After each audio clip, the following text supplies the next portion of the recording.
Il est 6h et pratiquement 20 minutes sur la première.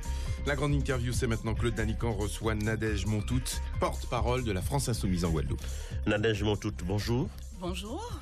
Vous représentez la Guadeloupe sur la liste de la France Insoumise aux élections européennes, 35e position et 39e pour la Martinique. Peu de cas, peu de considérations faites aux Antilles.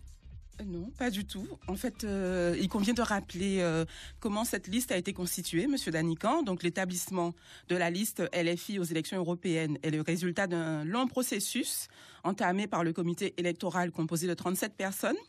Donc, qui, après examen de 637 candidatures, reçues donc sur la plateforme du mouvement, a donc constitué une première liste composée de 66 personnes, puis récemment, donc lors de la convention du mouvement, donc la liste définitive de 79 donc candidats vous dire 35, a été établie. 35e donc, sur 600, pour vous, ça vous va, c'est bon. Non, mais en fait, ce qu'il convient de dire, c'est que nous sommes dans un mouvement qui n'est pas dans les calculs de place et de postes. Nous travaillons en cohésion, donc nous sommes une équipe soudée, solidaire. Donc nous allons pouvoir compter sur nos camarades qui seront élus, bien entendu.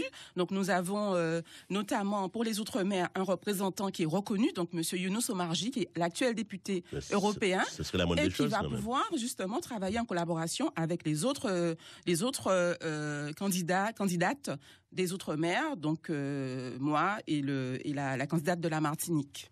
Cette 35e place, donc c'est un choix délibéré, non une position imposée. Alors, justement, c'est ce que j'allais vous préciser. Il se trouve que toutes les candidates et tous les candidats ont été consultés pour pouvoir être positionnés sur la liste. Donc, pour ma part, il m'a été demandé si ce positionnement me convenait.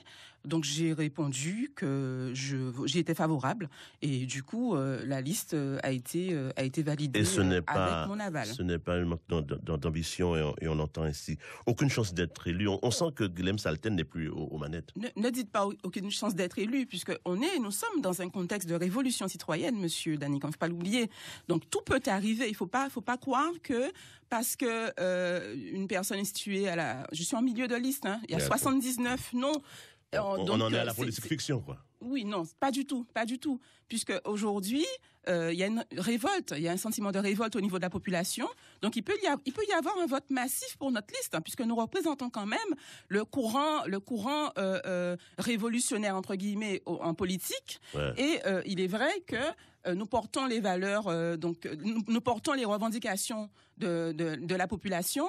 Et au niveau des instances politiques européennes, il va falloir y avoir des personnes comme nous, des personnes qui défendons justement le peuple, rien que le peuple, et qui ne sont pas là pour des intérêts particuliers. Et c'est ce que nous mettons en avant au niveau de notre mouvement. C'est vrai qu'en politique, il faut une parole de rêve. Et là, vous en êtes le témoignage. Vous pensez pouvoir ainsi mobiliser les Guadeloupéens dans une élection qui d'ordinaire ne fait pas recette ici? Justement, le but de la démarche de la France Insoumise, justement, de vouloir placer des Antillais, enfin des Antillaises, donc pour le coup, sur la liste, c'est de justement pouvoir mobiliser la population guadeloupéenne et la population martiniquaise aussi, par rapport aux résultats que nous avions eus lors des élections présidentielles législatives. Nous pensons représenter quand même la première force politique au niveau des Outre-mer, faut pas l'oublier. Et ici en Guadeloupe, la deuxième force politique. Donc ce n'est pas rien. Nous pensons pouvoir mobiliser les Guadeloupéens autour des idées que nous portons dans notre programme. D'accord. Et quand vous dites ça, j'ai envie de revenir sur le positionnement de l'Outre-mer, Non, on va pas orienter notre discussion sur la place que j'occupe, parce que je peux vous dire que je ne suis pas du tout portée sur ça. Moi, ce qui m'intéresse, c'est de pouvoir faire savoir aux Guadeloupéens ce que nous défendons dans notre programme, puisque nous parlons de transition écologique, ça c'est une urgence pour nous. Nous parlons d'urgence sociale, économique. C'est ce que nous allons porter comme message à la population guadeloupéenne. Nous ne sommes pas là pour défendre des places et des postes. Ça, franchement, au niveau de notre mouvement, on n'est pas du tout porté sur ces choses-là. Et c'est pourquoi je suis ravie d'être présente sur cette liste pour pouvoir porter les valeurs de ce mouvement qui est quand même le premier à pouvoir porter la voix de la population d'une manière générale. Et évidemment, au niveau de la Guadeloupe, au niveau des Antilles, nous ferons les vecteurs des revendications, notamment du monde militant, qu'on n'entend pas souvent d'ailleurs sur les ondes, ce que je déplore, parce qu'il y a des camarades qui ont beaucoup de choses à dire, des syndicalistes, des personnes qui militent depuis très longtemps dans le domaine associatif, qui ont beaucoup de choses à apprendre aux politiciens, aux journalistes aussi. Donc on ne les entend pas souvent, et nous ferons porteurs justement de la voix des revendications de ces personnes-là. Et merci, nous en serons ravis. Totalement désintéressés.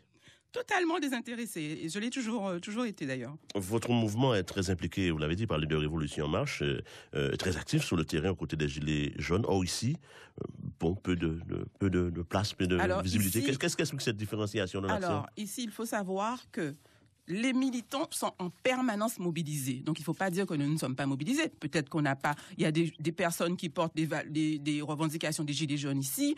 Ça ne m'impose aucun souci. Il ne faut pas opposer les luttes. Il y a des personnes qui sont en lutte de manière permanente. On a vu, il y a le LKP, il y a les syndicats. Moi, je suis militante, donc je suis bien passée pour le savoir. Je suis en permanence sur le terrain. Je fais le tour des luttes qui sont organisées donc, en Guadeloupe. Il ne faut pas dire que les Guadeloupéens ne sont pas en mouvement. Il faut vraiment être sur le terrain et puis être aux côtés des personnes qui se mobilisent.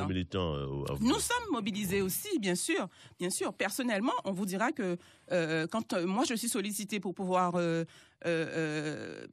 participer ou alors être solidaire d'une mobilisation, je réponds généralement très favorablement et je contribue d'ailleurs à la lutte en cours. Guilhem Saltel, le leader, je dirais, historique. L'ancien porte-parole. A quitté ses fonctions. Comment se prépare la succession? Non. Permettez que je vous explique le fonctionnement du mouvement La France Insoumise. Oui. Nous n'avons pas de chef, il n'y a pas de responsable au niveau du mouvement. Je ne pense pas l'avoir dit. Il y a des porte-paroles. Je ne pense pas l'avoir dit. Je dis simplement le leader historique qui a... Non, Monsieur Saltel était le leader du parti de gauche. À ne pas confondre avec La France Insoumise, qui est un mouvement, parce qu'il y a parti politique et mouvement. Nous sommes un mouvement politique donc qui regroupe parfois des partis, effectivement. Donc Guilhem Saltel. Donc l'organigramme maintenant, ce sera... Et peut-être encore, porte-parole. Porte-parole au même titre que tous les autres. Donc il y a eu Monsieur Tola, Michel Tola, qui est un porte-parole également. Il y a Madame Yanetti Pesley qui est sur la Basse-Terre. Donc on est, pour nous, en Guadeloupe, on est organisé en donc vous nous proposez Moi, je suis sur la première circonscription et les autres sont sur d'autres c'est un monstre tricéphale que vous allez nous proposer. Parce que Guilhem Saltel, il y a quelques jours ici même, nous a dit qu'il partait pour des raisons personnelles, qu'il quittait ses fonctions. Enfin, voilà. Non, mais il a transmis, en fait, si vous voulez, son groupe. Parce qu'on fonctionne sous forme de groupe d'action.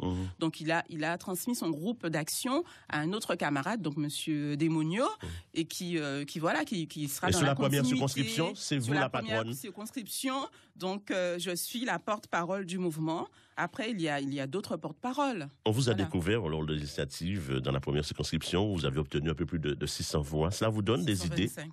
Précisément, merci pour la précision. Un peu plus, oui, ça peut vouloir dire ça aussi. Donc, donner des idées en vue de municipales, ça peut vous donner des idées, non? Alors, j'avoue que s'agissant des municipales, je ne suis pas du tout, entre guillemets, intéressée. Je n'ai pas de prétention au niveau des élections locales. Vous êtes totalement désintéressé, vous l'avez dit. Je n'ai pas d'ancrage, en fait. Je n'ai pas d'ancrage sur cette circonscription. Moi, j'estime qu'il y a encore un travail de fond à réaliser. Il faut passer voir la population, donc distiller nos idées, donc au travers, au niveau de cette population de la première circonscription. Vous êtes en permanence sur le terrain, m'avez-vous dit? Voilà, non, mais c'est un travail de fond. Nous sommes en train de construire une nouvelle force politique, un nouveau concept politique, justement, qui revendique la participation des citoyens. Donc, n'importe quel citoyen pourra venir et justement être formé en politique et pouvoir donc représenter la population comme nous le faisons. Nadège Montout, merci et bonne journée. Merci et vous avez, Monsieur Fanfan, totalement séduit.